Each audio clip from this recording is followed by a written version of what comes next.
berjumpa lagi di Stema Talk Podcast dengan dengan host hari ini. Aku Nawi Gomaidi dari kelas 12 dari Stella Maris Gading Serpong dan aku akan menemani kalian podcast hari ini. Jadi hari ini kita bakal bahas topik yang kayaknya lagi sangat booming nih ya, karena kayak social media itu lagi dipakai di mana-mana dan banyak aplikasi baru yang muncul. Nah, hari ini kita bakal bahas bijak bersosmed, waspada cyberbullying, dan juga secara hukum, which is UU ITE. Nah, ini kita sangat penting banget ya untuk mengetahui tentang hal ini, karena ya kita sebagai remaja, sebagai parents juga, atau business owners yang mungkin promosi lewat IG, social media yang lainnya, itu sangat penting banget untuk tahu cara memakai itu dengan bijaksana. Nah, sadar nggak sih sekarang tuh banyak banget yang mensalahgunakan social media, padahal sebenarnya social media tuh efek bagusnya banyak ya guys ya. Cuman karena mungkin salah ngetik atau salah pengertian atau mungkin salah paham di komen, which is sering terjadi, jadilah kontroversial yang sering beredar di social media. Nah, dan lebih parahnya lagi, kadang orang-orang tuh nggak sadar kalau misalnya mereka bikin salah gitu loh di social media dan mereka membuat hal-hal yang tidak baik di social media yang membuat audiens menjadi, ini apa ya? Nah, gak lama lagi kita bakal bahas tentang hal ini dengan narasumber kita yang hebat-hebat tentunya. Kita bakal bahas tentang again social media dan juga gimana sih cara bersosial media dengan baik dan juga memahami secara hukum, which is dengan undang-undang informasi dan transaksi elektronik agar kita nggak asal bicara atau melakukan hal tanpa berpikir. Hari ini kita bakal ngobrol bareng dua narasumber. Yang pertama ada perwakilan dari tim Cyber Polda Metro Jaya, Ibda Toto, dan ada juga di sini Krimsus Polres Tangerang Selatan, Ibda Janiko. Pak, boleh memperkenalkan diri kepada audiens? Ya, terima kasih Mbak Naomi. Mohon izin, saya Ibda Toto Suryana. Saya Panit atau Perwira Unit 3, Subdit 3 di Direktorat Reserse Siber Polda Metro Jaya. Kami menyampaikan titip salam dari Bapak Direktur, ucapan terima kasih atas undangan dan kesempatan yang berharga ini. Dan semoga ada manfaatnya kehadiran kita semua di sini, Mbak ya. Terima kasih, Mbak. Ya, terima kasih Mbak Naomi. Saya Ibda Janiko Sambodo, saya dari Panit Krimsus Polres Tangsel. Sebelumnya saya ucapkan terima kasih, kami sudah diundang di sini atas nama Kapolres dan Polres Tangerang Selatan sendiri sudah diundang. Ya, mudah-mudahan dalam acara ini kita bisa sambil sharing, kita bisa memberikan edukasi yang bermanfaat bagi semua. Oke, thank you juga Pak udah meluangkan waktu untuk hadir di sini ngobrol bareng parents kita, teman-teman kita, dan orang yang nge-view podcast ini. Nah, sebelum kita ngobrol tentang cyberbullying dan bersosial media in general, boleh dikasih tahu tugasnya apa aja dan apa sih Cyber Polda Metro Jaya dan Krimsus Polres Tangerang, karena sumberan aku kurang tahu mungkin tentang hal ini. Ya, dari siapa dulu nih? Pak Toto boleh, Pak Janiko boleh. Kalau dari kami, dari Polres Tangerang Selatan, kebetulan kami di Krimsus Polres Tangerang Selatan. Jadi untuk penanganan di perkara di Krimsus Tangerang Selatan, memang undang-undang ITE atau tentang cyber itu masuk ke Krimsus Polres Tangerang Selatan. Kami juga nggak hanya menangani undang-undang ITE, kami juga menangani undang-undang tindak pidana tertentu. Jadi kemudian perdagangan, ekonomi, semua itu kami tangani. Cuman yang lebih booming atau yang lebih banyak sekarang untuk pelaporan memang di bidang undang-undang ITE. Kalau di Polda Metro Jaya? Di Polda Metro Jaya Direktorat Reserse Siber kurang lebih sama ya. Kita kan memang siber ini baru dibentuk, Mbak ya. Ya, betul. Di lingkungan Polda Metro. Jadi kita ya sama-sama dengan jajaran juga untuk menegakkan hukum di ruang digital atau dunia maya ya, itu di ranah siber, ya kan. Yang memayungi juga ada undang-undang ITE juga, dan juga di undang lainnya yang ada terkaitannya lah dengan cyber, dengan dunia maya. Intinya kita menegakkan hukum di dalam ranah dunia maya yang terjadi atau ada akibatnya di lingkungan tanggung jawab kita gitu, Mbak. Khususnya di wilayah hukum Polda Metro Jaya. Wow, sangat keren sekali Pak tugasnya. Terima kasih sudah menyiapkan waktu lagi. Dan sebelum kita mulai masuk ke Q&A ataupun diskusi general tentang cyberbullying, aku mau reminder nanti di akhir ini ada sesi Q&A dan juga ice breaking. Dan aku juga ingin ajak viewers, penonton, parents semuanya boleh ikut of course untuk mungkin berbagi pengalaman ataupun pendapat yang bakal kita bahas di kolom chat, atau mungkin ada hal tentang cyberbullying atau sosmed yang selama ini kalian mungkin anggap sepele, cuman kalian penasaran juga nih, apakah itu berdampak pada orang lain? Nah, kalian boleh langsung tulis di kolom chat ya. Formatnya nama, nomor telepon, domisili, dan pertanyaan. Again, formatnya nama, nomor telepon, domisili, dan pertanyaan. Dan 3 pertanyaan atau sharing pengalaman terbaik kalian akan dipilih oleh tim medianya Stella Maris untuk mendapatkan giveaway. Oke, daripada kita basa-basi lagi, mending kita lanjut aja ya Pak, langsung ke pertanyaannya. Untuk pertanyaan pertama, penggunaan sosial media sudah semakin tidak terbatas, banyak sekali sekarang VPN lah dan lain-lain yang membolehkan kita melihat hal-hal berbagai di luar. Bagaimana sih caranya untuk menggunakan sosial media dengan bijak dan juga bertanggung jawab? Pak Janto mungkin. Baik, untuk pertanyaan tadi dengan bijak, pada intinya kami Polres Tangsel juga mengimbau atau memberi masukan saran ya. Ketika kita menggunakan media sosial, kita itu harus berpikir dulu sebelum melakukan sharing atau posting. Karena yang kita lihat informasi itu banyak sekarang informasi-informasi yang hoax, kemudian tidak sesuai dengan kebenarannya atau faktanya seperti itu. Ya, kemudian untuk menggunakan media sosial yang bertanggung jawab, jadi kita juga hati-hati dengan jejak digital. Gitu. Nah, itu harus kita lakukan antisipasi. Kemudian perlindungan data pribadi juga, karena kita jangan mudah untuk men-share, membagikan data-data pribadi kita kepada atau ada link atau ada orang yang meminta, itu tidak seperti itu. Pak Toto ada Ya kalau tambahan? dari kita terkait dengan kita harus bijak ya di sosial media, kita balik lagi nih ke bijak itu kan adalah suatu sikap etika atau perilaku apa sih yang harus kita lakukan yang pantas yang layak. Dan ini apa namanya ranahnya kan dunia maya ya, Ya, ranah betul. digital atau internet. Biar bagaimanapun sikap kita, perilaku kita di dunia maya adalah citra kita di dunia nyata juga kan.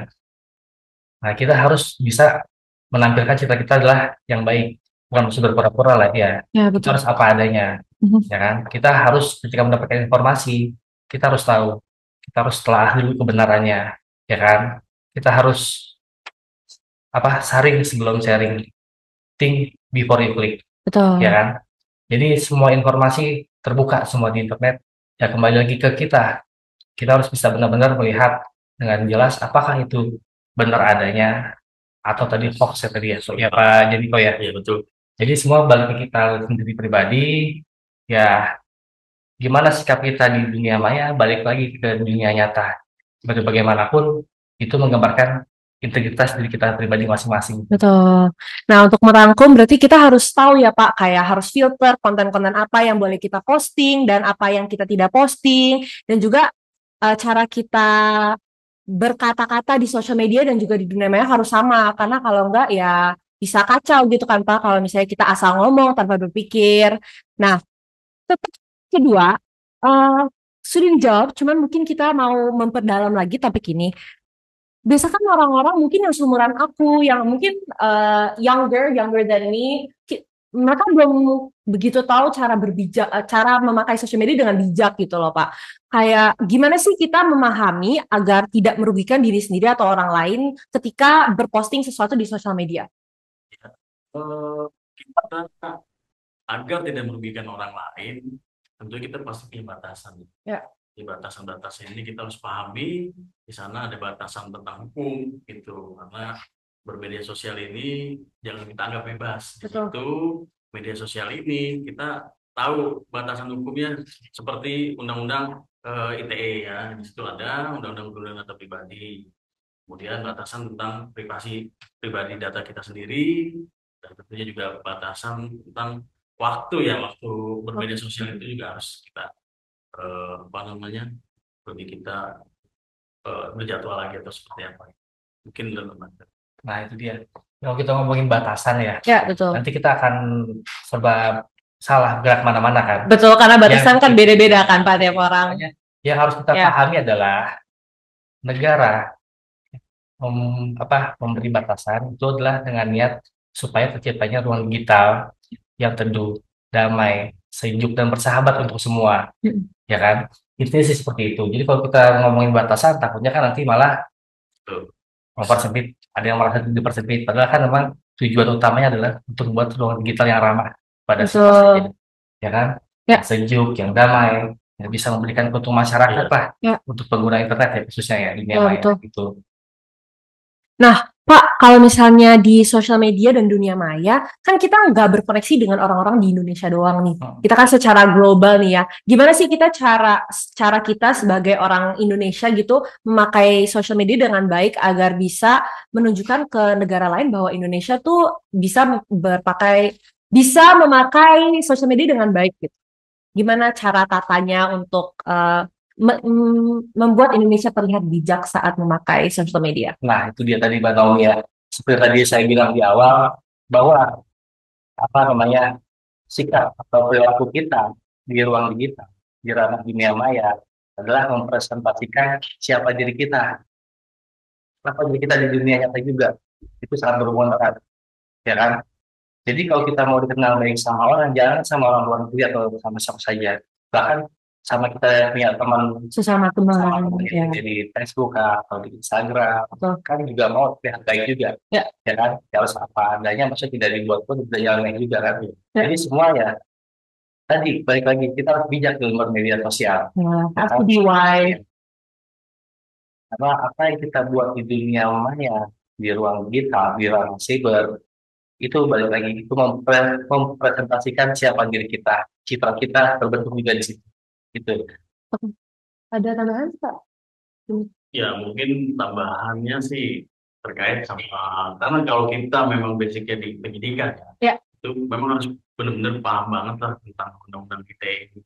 Nah, itu banyak silakan bisa baca aturan-aturan yang memang terkait pelanggaran hukum. Itu yang harus hati-hati untuk menggunakan media sosial. Jadi guys, penonton-penonton yang tentunya aku pastiin kalian pasti memakai sosial media ya. Kita harus bijak dalam apa yang kita posting, apa yang kita ngomong itu ke orang luar mungkin atau just orang terdekat kita yang kita mungkin ada di sosial media, betul Pak?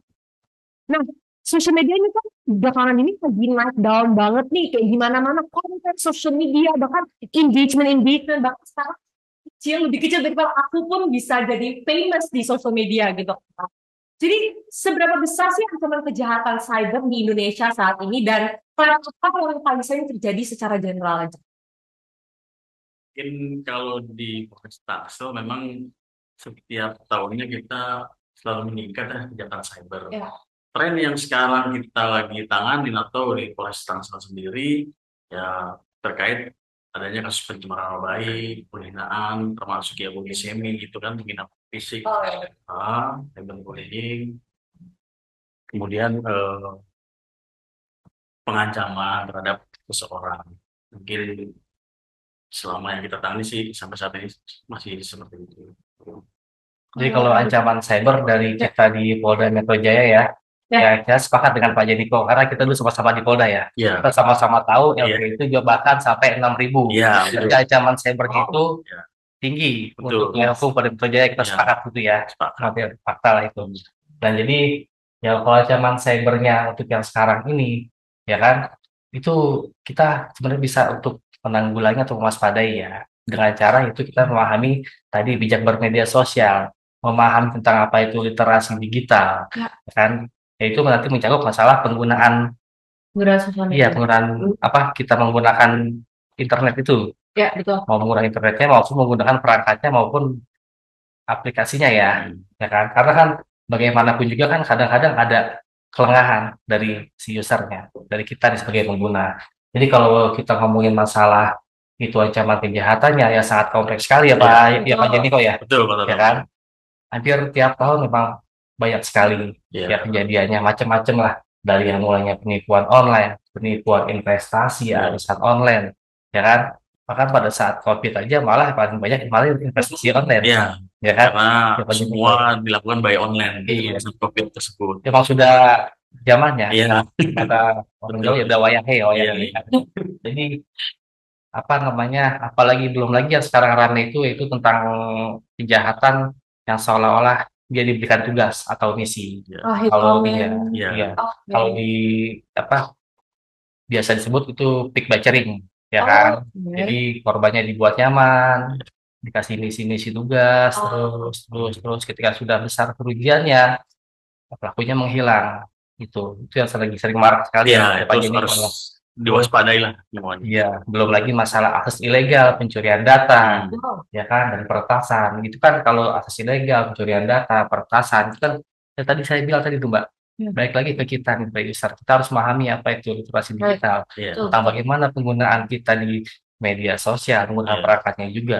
Ya, Jangan sampai kita memberikan informasi sensitif ya terhadap di media sosial terhadap diri kita nih, betul. baik itu nama, iya, ya kan, alamat rumah, nomor telepon, ya bahkan nama ibu ya yang sangat Ya, sensitif, betul. ya karena kan menyangkut dengan perbankan, iya, ya apalagi selain dengan adanya undang-undang iya, ITE juga ada undang-undang PDP ya Pak Jadi betul. ya, Perlindungan undang-undang data data pribadi. pribadi ya Hmm. kita harus memahami. Jadi jangan sampai kita asik menyelam berselancar di dunia maya, tapi kita malah jadi korban di situ, Ya, ya betul. kan? Ya, jadi dunia maya nih walaupun membawa banyak dampak baik, ternyata banyak banget ya Pak dampak yang kurang baiknya kalau kita tidak memakai sosial media dengan bijak. Dan Iya, ternyata juga ancaman kejahatan cyber di Indonesia banyak banyak banyak banget hal yang baru yang aku dengar dari Pak Janiko dan juga Pak Toto, yang mungkin tidak terekspos gitu loh Iya, lewat sosial media untuk anak-anak seumuran aku ataupun yang lebih tua, banyak banget hal yang kita belum tahu gitu loh Pak. Nah kalau misalnya untuk seumuran aku nih misalnya, boleh nggak sih kasih contoh mungkin yang sering terjadi itu apa sih kalau ancaman kejahatan cyber untuk seumuran aku dan ke bawah iya. gitu? Jadi mau izin Mbak, kami Ya, dari Direktorat Reserse Siber Polda Metro Jaya, ya, ya kalau Mbak mengikuti Instagram kami, ya. kan Siber Polda Metro Jaya, iya, itu sedang banyak sekali pengungkapan tentang masalah kasus pornografi anak melalui dari grup-grup ya Grup-grup. Telegram, ya kan itu rata-rata perbuatannya adalah cyber grooming, iya, ya kan kita harus waspada kepada adik-adik kita, anak-anak Betul. kita harus apa namanya kayak mau waspada, kita harus perhatian kepada mereka. Saya Betul. kira apa namanya media sosial apa, grup media sosial apa, terus apa yang mereka ikuti, ya kan? Dia berteman sama siapa? iya, Kalau game apa yang dia ikuti, ya kan? Terus sekarang kan game itu kadang-kadang ada tempat komunikasi, ya kan? Ya, betul. Dialog itu. Voice note. Jadi iya, kenapa itu cyber grooming? Jadi kan itu dia memanipulasi kan? Betul. Dia memanipulasi berperan seolah-olah iya, itu adalah benar, tapi itu tujuan mengeksploitasi seksual terhadap korbannya, Ya, khususnya terhadap anak dan remaja ya. ya. iya, Itu yang sedang dan masih dalam pengungkapan di tempat kita, Mbak. iya, Itu impact-nya sangat besar. Jadi ya paling pesan dari kita untuk orang tua dan juga pada anak-anak kita, remaja dan anak-anak untuk lebih waspada, hati-hati ketika iya, berseluncur di dunia maya atau bermain game online. Karena bisa saja siapa menjadi apa dan apa menjadi siapa di internet itu. Betul. Jangan Karena sampai kita kena manipulasi. iya, karena kita main game untuk nyari hiburan ya. Ternyata kalau misalnya kita memakai itu dengan tidak bijak, bisa aja leading to something else Ya, gitu loh, yang mungkin tidak baik. iya, Nah, kemarin tuh aku sempat penasaran dengan AI baru ini kan, the iya, ChatGPT, Gemini, dan lain-lain. Aku search nama aku di ChatGPT, dan itu surprisingly nomornya banyak banget, which is itu jejak digital kita kan, Pak. iya. Gimana sih cara pay attention to jejak digital itu biar nggak terlalu mengumbar privasi kita, cuman cukup untuk orang dunia maya tahu kita gitu loh, Pak. iya. Kalau menurut kami, kalau seperti itu, ketika kita memainkan media sosial, misalnya kita punya akun Instagram, kemudian akun Facebook, nah itu yang kita cari, yang kita temui, yang kita melakukan percakapan terhadap itu berbalik lagi ke algoritma. Makanya itu ketika nanti orang itu membuka AI atau sejenis aplikasi lain, pasti muncul tuh siapa sih Naomi gitu, siapa sih orang ini gitu. Karena itu nggak jauh dari algoritma itu seperti itu. Makanya kita harus berhati-hati lah ketika kita menggunakan media sosial atau mencari sesuatu atau berkomunikasi dengan orang seperti itu. Nah, itu dia. Kalau jejak digital kan, nah tadi ya, jejak digital itu kita yang harus hati-hati. Karena kan kalau jejak digital itu nggak bisa dihapus. Betul. Kalaupun kita hapus, kita nggak tahu nih, ada orang yang sudah Iya. mengcopy Ya, atau yang mensalin. Kalau masih dalam kuasa kita hapus ya bisa. ya. Tapi kalau sudah di kuasanya orang lain, bagaimana kita menghapus? Iya. Itulah, hati-hati. Jadi, ya balik lagi ke kita pribadi. Kita menggunakan internet ini untuk apa? Mm-mm. Apakah untuk social branding diri kita, Betul. kita harus tahu. Itulah resikonya. Tapi kalau kita untuk senang-senang aja, ya kalau bisa, baik tadi, jangan mengumbar data pribadi kita. Ya. Aku penasaran tadi jejak digital sama algoritma itu kata-kata yang sering banget muncul kalau kita ngobrol tentang sosial media, memakai sosial media, even content creating itu muncul sering kali. Itu tuh hubungannya apa sih Pak? Social media, jejak digital dan juga algoritma di dunia maya. Kalau jejak digital itu setiap orang menggunakan media sosial itu pasti ada jejak digitalnya. Betul. Karena ketika kita menggunakan media sosial, misalkan kita posting gambar, posting video, nah itu termasuk jejak digital gitu. Kemudian kita membagikan gambar atau membagikan video, nah itu udah termasuk jejak digital. Nah itu harus hati-hati. Tadi benar Pak Toto juga sampaikan bahwa ketika kita udah post itu, orang bisa mengcopy, menyalin. Betul. Nah itu yang kita harus waspadai seperti itu. Oh wow, ternyata luas juga ya topiknya. Nah, kalau misalnya jejak digital, gimana sih caranya biar kita tuh bisa kayak tahu nih jejak digital kita nih sampai mana? Dan mungkin cara membatasi terlalu baik jejak digital tuh caranya gimana sih Pak? Ya kalau untuk membatasi ya, untuk mencari jejak digital ya kita kan harus cari query-nya apa nih. Kalau tadi contoh Mbak Naomi cari namanya Naomi, Ya. munculnya banyak. Ya. Kalau untuk membatasi jejak digital kita kan balik lagi ke penggunaan internet kita, ya kan? Kalau tadi kata Pak Jenny, kalau semakin kita sering membuat unggahan, membuat konten itu jejak digital. Ya, kalau nggak mau sedikit jejak digitalnya, ya jangan Betul. sering-sering membuat konten aja. Betul. Karena kan dan zaman aku kan apa yang kita buat, apa yang kita cari, apa yang kita baca di internet itu kan akan membuat sistem algoritma kepada kita sendiri ya kan. Ya betul. Contoh nih yang lebih awam orang Indonesia kan paling sering nyari sepatu, Oke. ya kan. Pasti algoritmanya ketika dia buka media sosial apa aja yang keluar Muncul. sepatu, Bisa. terus hobinya traveling, yang keluar traveling, terus hobinya makan-makan, yang keluar tempat makan, Iya, terus gitu betul, aja. betul. Ya itu kadang aku bisa kaget sih, kayak misalnya aku tuh suka banget sama minum matcha, terus aku Iya. tuh kayak sering banget searching tentang matcha kan. Tiba-tiba di ad show kayak ngomong bisa gitu loh. Ya, cuman ternyata se-connected itu ya antara algoritma dan jejak digital kan akhirnya beda-beda. Bisa aja dia connected gitu loh. Nah, balik lagi ke topik tadi yang awal, kita ngobrolin cyberbullying. Gimana sih cara kita menghadapi cyberbullying kalau misalnya kita mungkin kena cyberbullying dan apa yang harus dilakukan ketika diri kita sendiri ataupun teman kita menjadi korban dari cyberbullying? Ya, kalau apa yang harus kita lakukan ya, ketika ada kita atau teman kita yang menjadi korban, yang pertama-tama kita tidak boleh tertutup, ya kan? Kita harus mendekati orang yang jadi korban. Kita harus menjadi pendengar yang baik untuk mereka, ya kan? Kita harus menjadi teman yang baik. Kita harus pastikan dia bisa terbuka, bisa nyaman sama kita. Selanjutnya, apabila sudah nyaman, kita cari apa sih yang membuat adanya cyberbullying ini, kira-kira yang mana kontennya, yang mana unggahannya, yang mana sih kata-katanya, postingannya yang menyerang pribadi kamu, yang mengancam kamu, yang mengintimidasi kamu, ya kan? Kita cari kontennya, kita amankan barang buktinya, ya kan? Bahkan kalau perlu, ya kita blokir aja orangnya. Ya. Tapi sebelum kita blokir, ingat tadi, kita kumpulkan semua barang buktinya, ya kan? Nggak sia-sia Iya. maksudnya. Jadi kalau kita mau melaporkan, kita bisa melaporkan pihak berwajib, ya kan?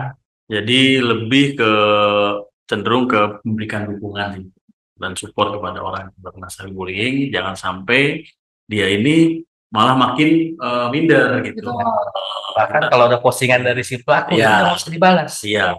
Cukup diamankan aja di screenshot caption. Oke. Dan di print bisa.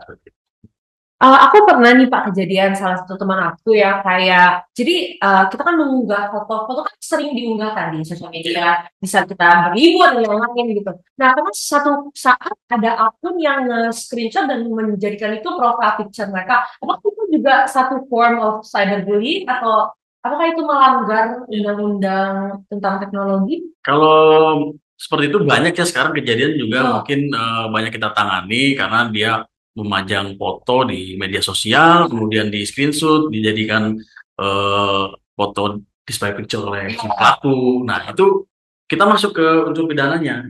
Karena dia mengambil kemudian menggunakan aja itu tidak boleh gitu. betul. Apalagi adanya itu banyak yang kita tangani, dia melakukan suatu kejahatan dari situ, Ya, seolah mirip seperti aslinya. betul, betul. Nah, itu yang harus kita waspadai. Kalau bisa, ketika ada teman, ketika ada kawan yang gunakan foto atau menanyakan tentang eh, lu di mana sih pas Bandung? Nah, kalau bisa kita cek lagi, konfirmasi ke yang sebenarnya. Ya, betul.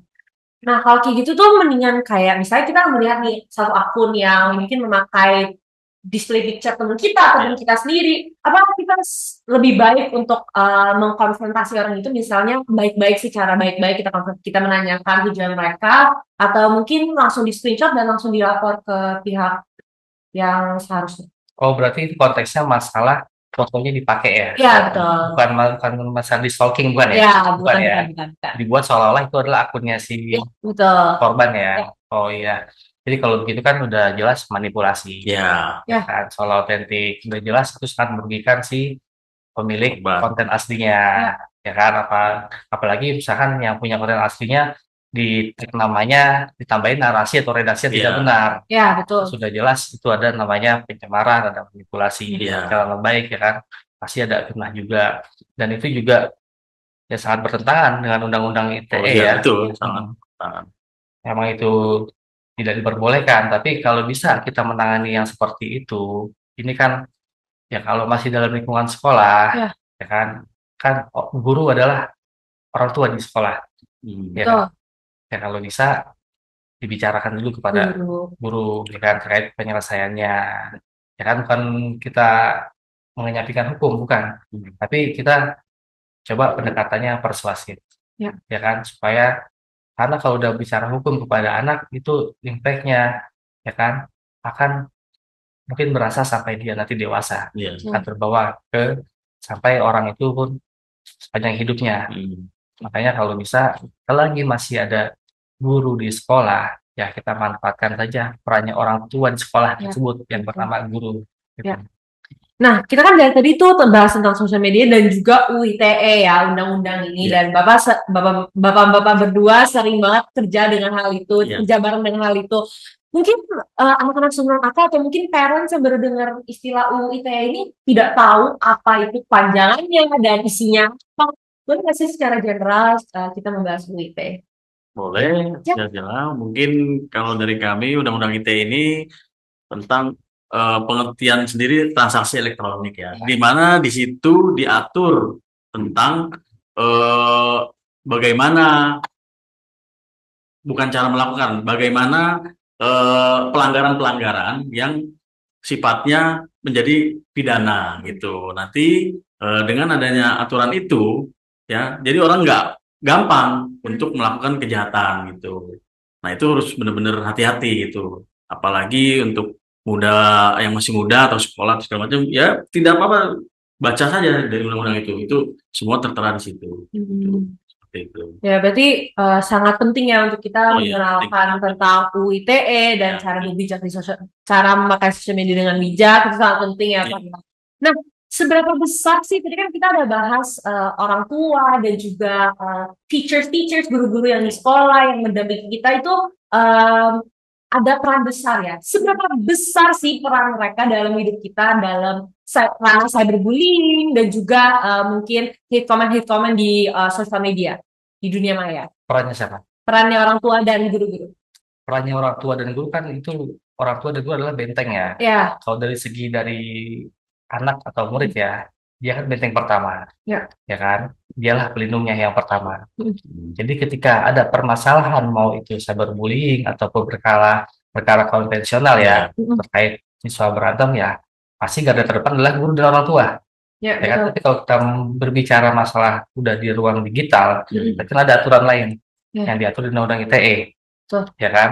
Tapi sepanjang permasalahannya itu melibatkan anak, Mm-mm. ya kan, kita harus mempunyai satu pandangan bersama untuk menyelesaikan permasalahan di luar peradilan.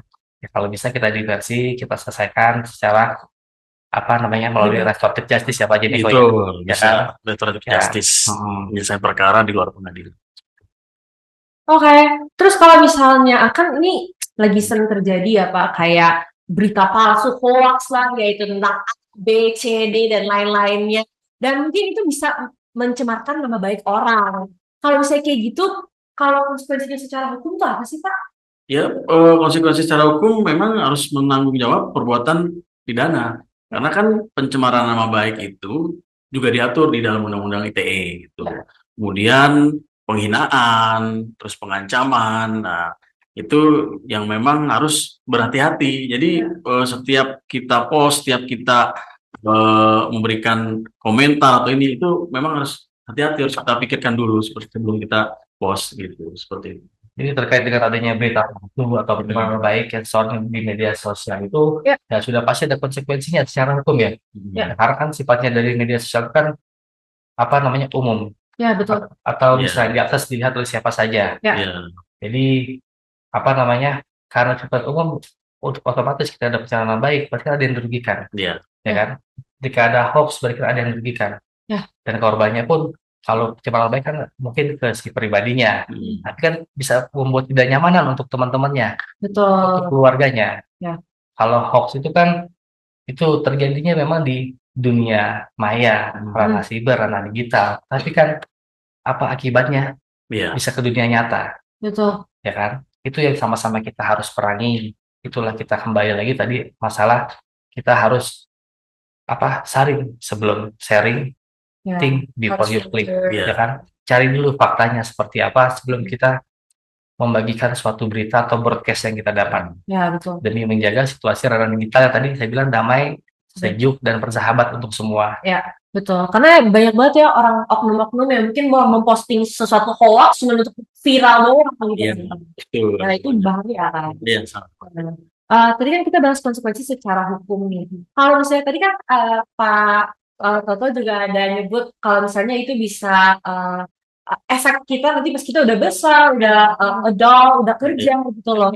Nah, kalau misalnya konsekuensi secara hukum kan tadi kita udah bahas. Kalau secara mental apa sih Pak konsekuensinya kalau misalnya mungkin kita menyebarkan berita hoax ataupun cyberbullying orang lain ataupun kita sebagai korban yang menerima cyberbullying apa sih konsekuensinya?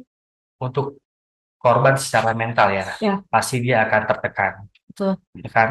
Itu yang rawan makanya kita harus peduli sama teman kita. Kalaupun kita jadi korban, kita harus terbuka sama orang terdekat Ya, kita, karena pasti ada tekanan. Mohon maaf, jangan sampai ada kejadian bunuh diri, Betul. ya kan? Dan yang pasti akan tertekan, dia akan tertutup, udah pasti itu, ya kan? Tapi ini kita harus pendekatan terus sebagai teman dekatnya, orang dekatnya kita yang kenal sama si korban atau kita sendiri kita terbuka. Terus untuk si pelakunya rata-rata si pelakunya pun itu juga akan pasti akan ada akibatnya juga. ya, Dia bakal dijauhi oleh teman-temannya, ya Betul. kan? Teman-teman juga jadi segan berkawan sama dia. Makanya kalau kita punya teman seperti itu, baik itu pelaku maupun korban ya jangan dijauhi juga. ya, Tetap kita kasih masukan nasihat. Ya kalau ada guru ya kita kasih tahu aja, Bu, si A begini loh, si B begini loh, ada Ya, permasalahan di antara keduanya loh, ya kan? Tolong Bu apa didamaikan, dibicarakan supaya tidak terjadi menyebar kemana-mana, ya, supaya lingkungan kita enak nih Bu, kondusif gitu kan? Gitu. ya. Kalau kayak gitu kan cyberbullying juga bisa terkait dengan berita-berita hoax gitu kan, Pak. Kayak misalnya kalau misalnya kita difitnah ataupun ya. korban itu difitnah melakukan hal yang padahal kita tidak melakukan gitu loh. Nah, gimana sih cara bisa membedakan antara berita yang hoax atau mungkin tidak baik dan berita yang benar gitu yang actually right what we did? Untuk berita tersebut, memang kita pada awalnya kita lihat dulu ya, berita itu apa sih gitu kan, apa foto atau adanya narasi. Ya. Nah, kita tuh wajib tuh, kita melakukan pengecekan berita tersebut ke ke bagian ya mungkin bisa dari searching by pembanding ya, Pembanding lah ke dengan portal berita resmi, portal resmi. ya Mungkin kan? seperti itu. Terus kalau misalkan nih, ini saran juga ya untuk teman-teman sekalian, untuk Ya. untuk kita semua. Jadi ketika kita mendapatkan berita-berita yang tidak benar adanya, atau kita bisa tanda kutip kita masih belum tahu benar atau enggak nih ya, kita bisa cek ke portal media resmi, portal berita resmi, ya kan? Dan pastikan juga tuh di belakangnya itu jelas, maksudnya ya ada komnya lah atau apanya kan jelas kan, maksudnya bukan dari sumber-sumber tautan, Ya, ya betul. kan, ke portal berita resmi. Terus apabila kita menemukan adanya itu foto atau video, ya kita dapat saran-saran seperti itu, ya kita telusuri aja gambarnya. Kalau itu gambar, bisa langsung kita masukkan ke Google Lens, ya kan. Kalau itu berupa video, ya kita ya screenshot aja videonya, kita cek di Google Lens. Dan biasanya itu kalau itu hoax ya, pasti ada, oh kejadiannya ini 2 tahun yang lalu, 3 tahun yang lalu, bukan yang sekarang yang terbaru gitu kan. Itulah untuk menangkal. Jadi kalau kita untuk mencari berita palsu atau konten yang kira-kira hoax ya paling seperti itu. Kita cari pembanding dengan portal berita resmi, dan kita cari Google image search-nya ya, di Google Lens. Itu aja sih, dua yang paling standar, ya paling apa namanya, basically lah. Ya, berarti kita harus ngecek ke resmi, portal resmi, dan juga bisa ngecek lewat Google Lens dan atau site-site lainnya ya, untuk memastikan informasi ini benar. Nah, kalau misalnya membagikan sering kali terjadi ya. Kalau misalnya kita nih sebagai orang-orang yang menerima berita hoax ini, apa yang kita harus lakukan sih ketika kita menerima berita hoax ini? Apakah mungkin kita harus melapor ke pihak yang berkenaan, atau apa yang kita harus lakukan? Kalau kita sebenarnya lihat dulu ya, itu berita hoaxnya itu tentang apa gitu. Misalkan tentang sekolah Stella Inggris. Nah, itu harus wajib kita lihat, kita cek kebenarannya pada pihak yang bertanggung jawab di sekolah tersebut gitu. Nah, kalau misalkan hoax atau tidak benar, ya sudah, kita nggak usah sebarin kemana-mana lagi atau menanyakan ke siapa lagi gitu, karena kita udah tanyakan ke sumber yang valid. Nah, seperti itu sih. Tapi kalau misalkan kita dapat konten itu, kita sudah tahu nih, sudah yakin banget itu hoax, itu palsu, ya udah, stop, berhenti di kamu, stop, berhenti di kita, ya kan. Kalau bisa kita ambil itu apa namanya, link beritanya atau screenshotnya, kita kirim ke apa namanya, subjek atau objek yang ada di situ, ya kan. Ini ada berita gini loh, kita tahu nih tidak benar, cuma mungkin ada pihak yang tidak bertanggung jawab. Bahkan kalau kita mau melaporkan pun bisa, ya kan, ke aduankonten.id, ya kan, ataupun ke patrolisiber.id, ataupun bisa langsung direct ke IG-nya apa, Siber Polda Metro Jaya, atau ke IG-nya Polres juga bisa ya, aja nih Pak ya. Oke, jadi kita kan udah bahas nih tentang cyberbullying dan juga secara hukum ya, perspektif secara hukum, dan kayak tadi ada beberapa cara yang mungkin cara membedakan berita hoax dan berita benar, which is harus cek ke portal resmi dan juga harus cek lewat Google Lens ataupun site lainnya. Ya, kalau ada gambar dan video. Nah, pertanyaan terakhir, kalau dari Polres dan pihak kepolisian ataupun undang-undang sendiri, ada kan program atau kampanye dari kepolisian yang bisa diikuti agar lebih paham tentang adanya cyberbullying dan juga jejak digital dan juga everything related to social media? Kami kalau dari Polres, sementara ini setiap minggu sudah kita lakukan ya, untuk kegiatan Kopi Kaptipmas, kemudian kegiatan Jumat Curhat. Nah, di situ setiap permasalahan, setiap keluhan itu kami tampung dan kita mencari solusi di situ. Kita kasih masukan, kita cari solusi, dan juga sebagai narasumber ya kita undang dari pihak-pihak pejabat utama Polres Tangsel, seperti itu. Apakah program itu terbuka untuk semua umur, atau harus sudah mencapai tertentu, atau gimana? Kalau di kami program itu semua umur kita bisa, cuman kita per wilayah. Jadi setiap minggu itu pasti kita bergantian wilayahnya kita lakuin untuk program tersebut. Itu bisa dilihat di mana Pak, kalau misalnya bisa dilihat di informasi Humas Polres Tangsel di IG? Oke, jadi boleh langsung dicek ke IG-nya kalau kalian mau tahu. Nah, makasih banget. Di Direktorat Siber, saya tambahkan Mbak ya, kita ada program pimpinan namanya itu Police Gas to School. Nah, sekarang saya tanya, udah pernah belum kedatangan polisi ke sekolahnya? Eh, kemarin kita sempat ada seminar tentang pemakaian social media, cuman kalau misalnya polisi datang langsung kayak belum. Nah, jadi itu Belum ya? acaranya Mm-mm. seminggu sekali, biasanya tiap hari Senin ada acara Police Gas to School.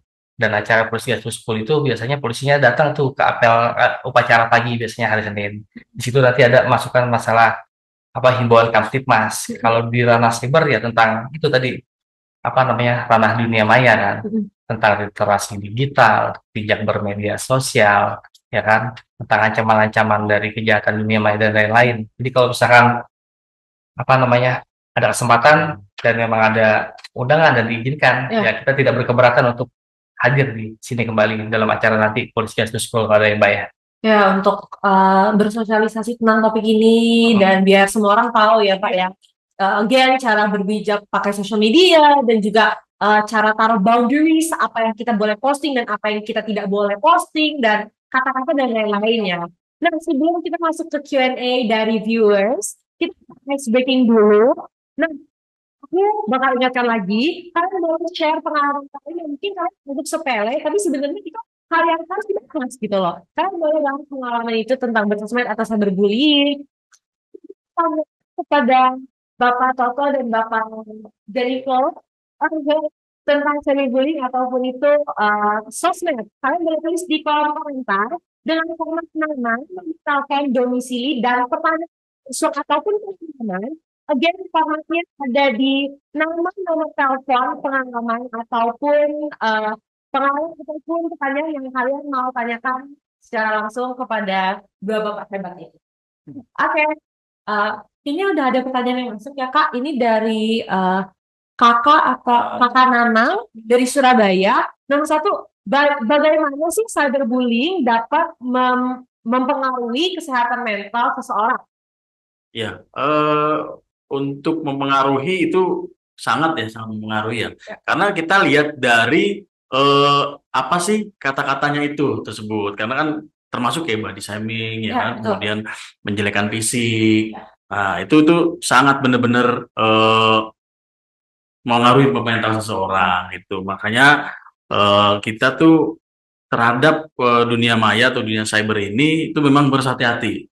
Dan juga ketika kita melakukan itu jangan jangan ini ya, jangan dianggap sepele Betul. gitu. Karena ada perbuatan-perbuatan hukum yang memang dapat ditindak tegas gitu. Antisipasi si pelapornya ini lapor ya si terlapor memang harus menerima konsekuensi hukumnya gitu. Dan selain konsekuensi itu, mungkin kita nggak tahu itu memperdampakkan orang tuh di Iya. sebelah screen mungkin ya. Itu. Nah, untuk nextnya, apa pasal dan ayat yang digunakan untuk kasus penyebaran kebencian berbasis SARA? Nah, kalau untuk pasal dan ayat yang digunakan Ya. untuk kasus penyebaran kebencian di SARA. Ya. Jadi setelah adanya perubahan di Undang-Undang Nomor 1 Tahun 2024, itu terkait dengan ujaran kebencian itu kan dipecah menjadi kedua pasal. Ya. 28 ayat 2 dan 28 ayat 3. Ya. Jadi kalau 28 ayat 2 itu yang menimbulkan permusuhan Ya. terkait SARA, perbedaan ras kulit, keterbatasan fisik atau gimana tadi. Ujaran kebencian. Nah, kebencian dan Suku dan 28 ayat 3 kelompok itu. tertentu. Nah, 28 ayat 3 itu harus mensyaratkan adanya apa namanya kisruhan atau kejadian nyatanya berimplikasi ke dunia nyata. Jadi pasalnya itu kalau pasalnya di 28 ayat 2 dan Iya, 28 ayat 3 ya. ayat 3, betul. Jadi khusus spesifik untuk kebencian berbasis SARA, masuknya ke 28 ayat 2. Iya. Tapi kalau yang benar-benar menimbulkan apa namanya kejadian implikasi di dunia nyata Iya. terkait dengan itu juga Misalkan timbul masuknya di 28 ayat 3. kericuhan gitu. Nah, itu di 28 ayat 3. Nah, aku kurang tahu sebenarnya berbasis SARA tuh maksudnya apa. Jadi mungkin boleh dijelaskan ke viewers yang Ya. belum tahu mungkin berbasis SARA itu artinya apa. Pak Jenny kok apa saya nih? Ya, SARA itu kalau kita bicara panjangnya memang suku antar golongan ya. Oke. Itu Agama, ras, dan antar Nah, golongan. suku ras Oke. agama dan antar golongan. Makanya itu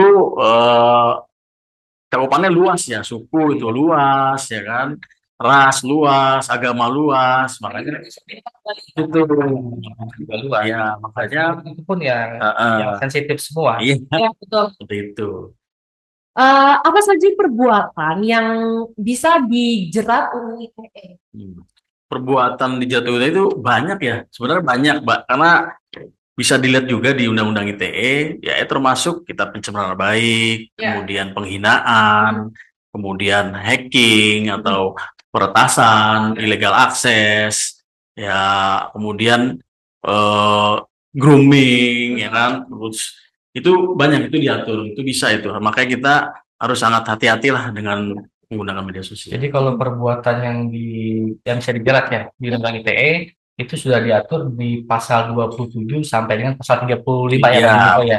itu Itu mulai perbuatan dari melawan hukum. pencemaran nama baik, Iya, ya kan pencemaran nama baik dipecah ke juntonya itu ada masalah pencemaran dan fitnah, ada pengancaman, ada pemerasan, yang tadi Pak Niko bilang tadi ada akses ilegal, ada membuat memanipulasi data seolah-olah itu otentik atau benar adanya, ya kan? Ada merubah atau membuat tidak dapat diaksesnya iya, suatu sistem elektronik ya, jadi itu tidak dapat berjalan bagaimana mestinya atau mestinya terganggu itu macam-macam sih Mbak, intinya ada di pasal 27 sampai pasal 35. 35. Berarti tadi semua itu yang kita bahas, kasus-kasus yang kita udah bahas itu bisa juga dijerat UIT ya Pak? Yang kayak cyberbullying dan pencemaran nama baik gitu-gitu. Ya, Oh, bisa jelas bisa. itu bisa. Oke, next ada pertanyaan dari Kak Apoy. Kalau melakukan pelanggaran UU ITE seperti penyebaran berita palsu atau pencemaran nama baik, apakah bisa selesai dengan minta maaf atau sering banget ini termnya muncul klarifikasi? Nah, jadi terkait dengan itu ya, apa namanya pelanggaran ITE seperti penyebaran berita palsu, pencemaran nama baik, apakah bisa dengan permintaan maaf? Ya. Jadi sudah ada edaran tentang restoratif justice ya. Jadi kan namanya pencemaran nama baik kan pasti kan ada orang yang korbannya, juga ada Ya, pelakunya.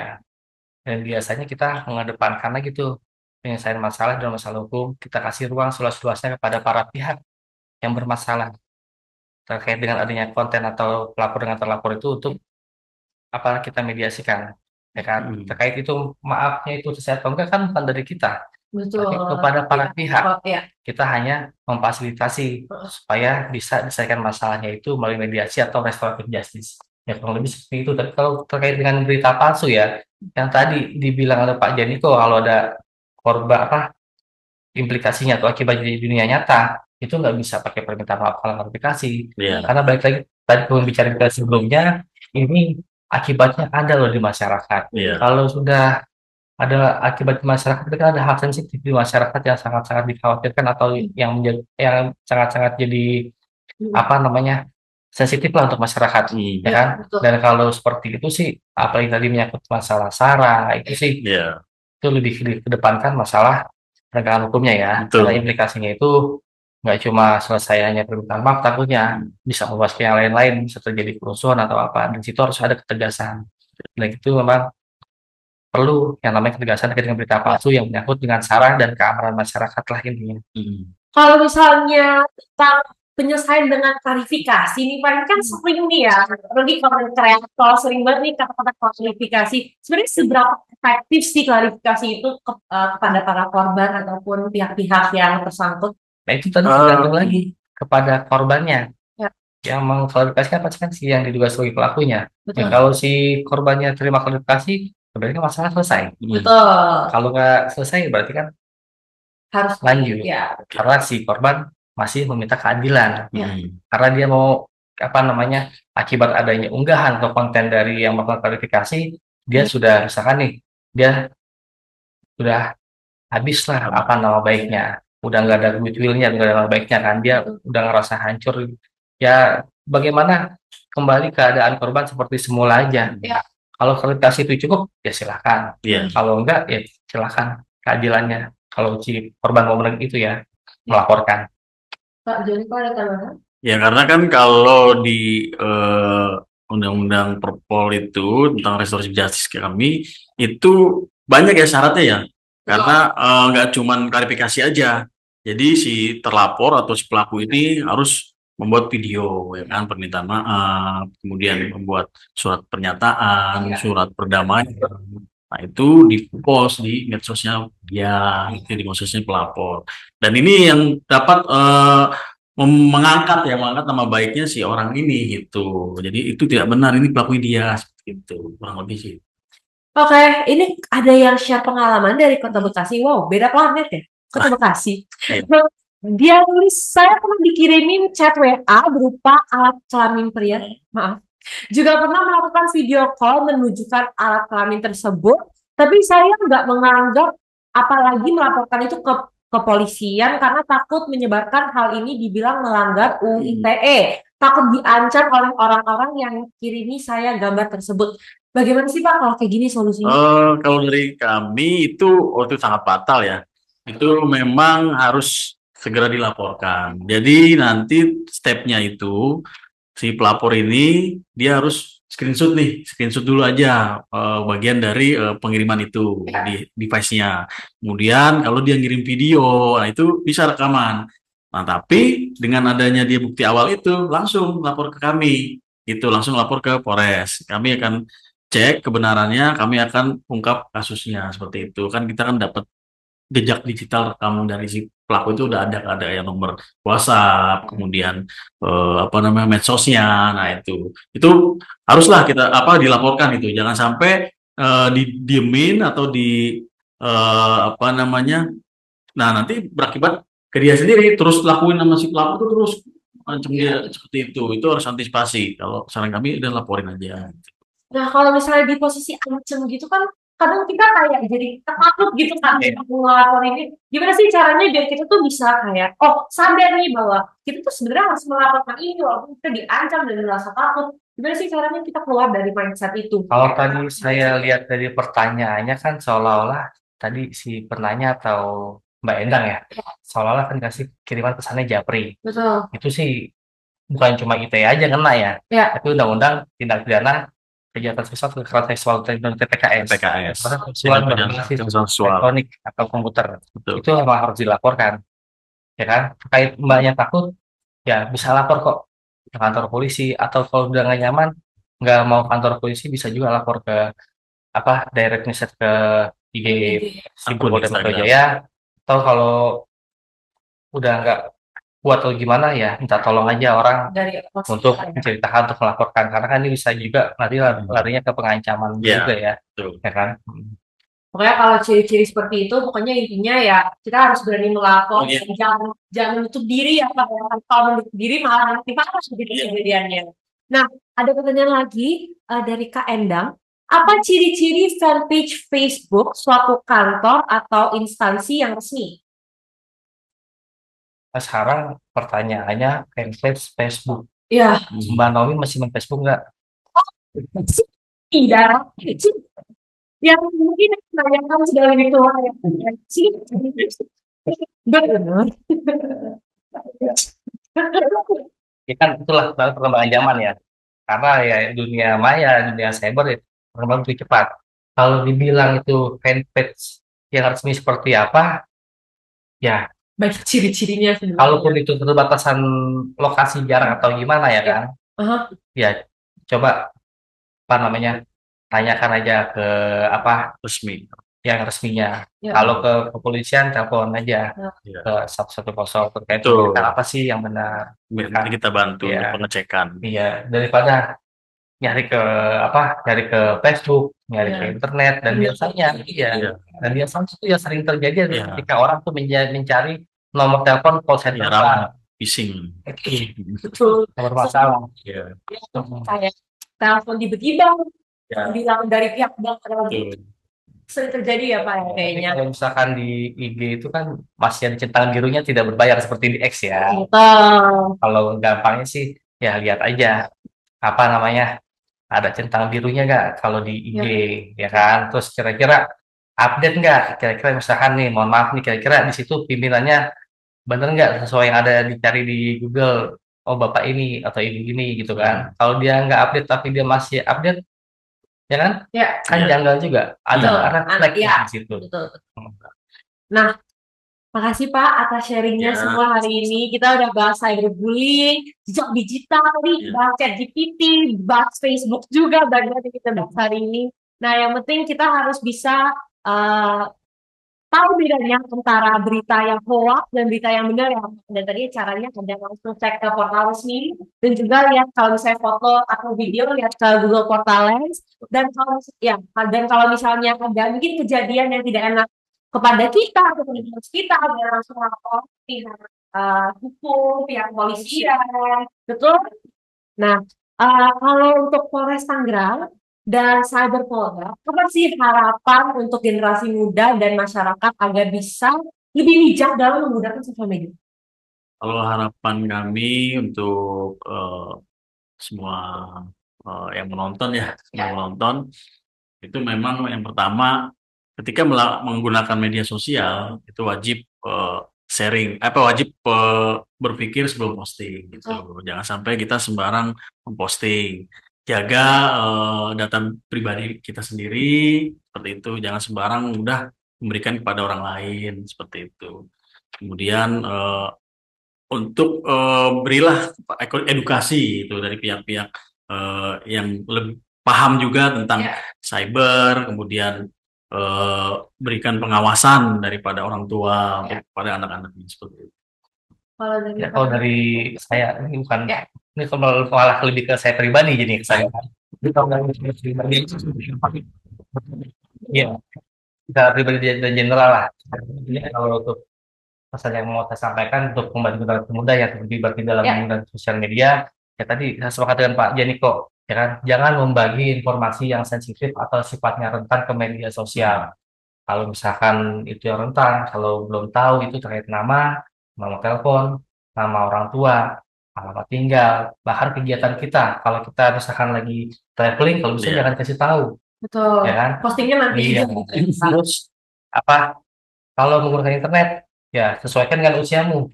Kalau usia kita masih remaja, di bawah umur, ya sesuaikan aja untuk belajar, untuk kita mencari ilmu, edukasi untuk belajar, ya kan? Dan balik lagi, kalau kita mau aman di dunia cyber atau dunia maya ya, kita harus memahami namanya bijak bermedia sosial dan paham literasi digital. Baik itu cara menggunakan device-nya, menggunakan aplikasinya, dan pastikan konten yang kita buat tidak menyinggung atau merugikan orang lain. Ya, apalagi jangan sampai berimplikasi nyata ke dunia nyata yang menimbulkan kerusuhan. Intinya jangan sebarkan berita yang tidak benar apa adanya. Kalau terima berita tidak benar apa adanya, stop, berhenti di kamu. Think before you click, sharing sebelum sharing. Sesuai Mbak. Ya, betul. Oke, thank you so much. Nah, tadi kan kita udah sepanjang podcast ini kita udah bahas cara membedakan berita hoax dan berita benar, dan juga kita harus berbijak dalam memakai sosial media, dan juga sebelum kita posting harus bisa ulang lagi informasinya dan dipikir dulu kayak dulu kayak 5 detik kayak oke nggak ya merugikan orang lain nggak ya kalau aku memposting ini. Nah, gini, penuh dengan potensi bahaya yang banyak ya seperti yang kita bahas tadi, dan udah ternyata lebih luas lagi kalau misalnya masalahnya harus dihandalkan ke pihak yang tersangkut gitu kan Pak. Nah, banyak banget dan itu luas banget areanya, jadi kita harus berhati-hati banget ya kalau misalnya bersosial media, dan juga apa sih yang kita mau posting itu harus sangat berhati-hati. Nah, terima kasih banyak Pak Janiko atas wawasan dan penjelasan yang sangat bermanfaat banget bagi semua dan even business owners yang lain.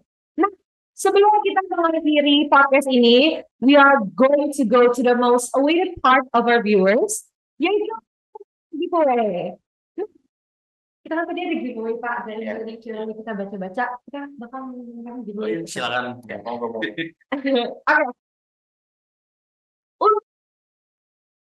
Yang pertama kedua ketiga? Ketiga dulu. Oke. Untuk pemenang yang ketiga, boleh? Oke. Untuk pemenang yang ketiga ada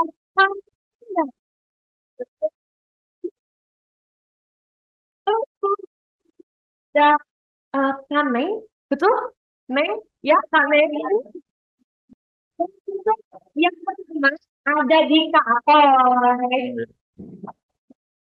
Thank you guys atas pertanyaan dan juga pengalaman-pengalaman yang sudah kalian berikan. Tim STEM itu sangat-sangat suka dengan pengalaman dan juga passion tersebut. Thank you so much. Dan again,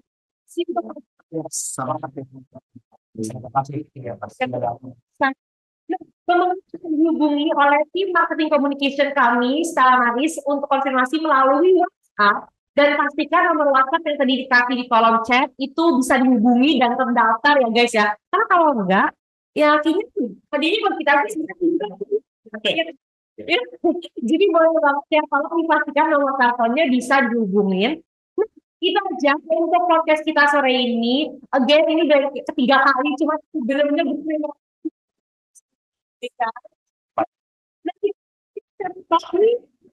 di setiap Jumat jam 3 sore baru sumber yang kredibel dan host kece seperti aku. Yes. Jadi tidak lagi dan jatuh tidak dapat ya. Ini gratis. Gratis. Kayak aku sih kalau misalnya aku lagi kosong aku mau daftar sih.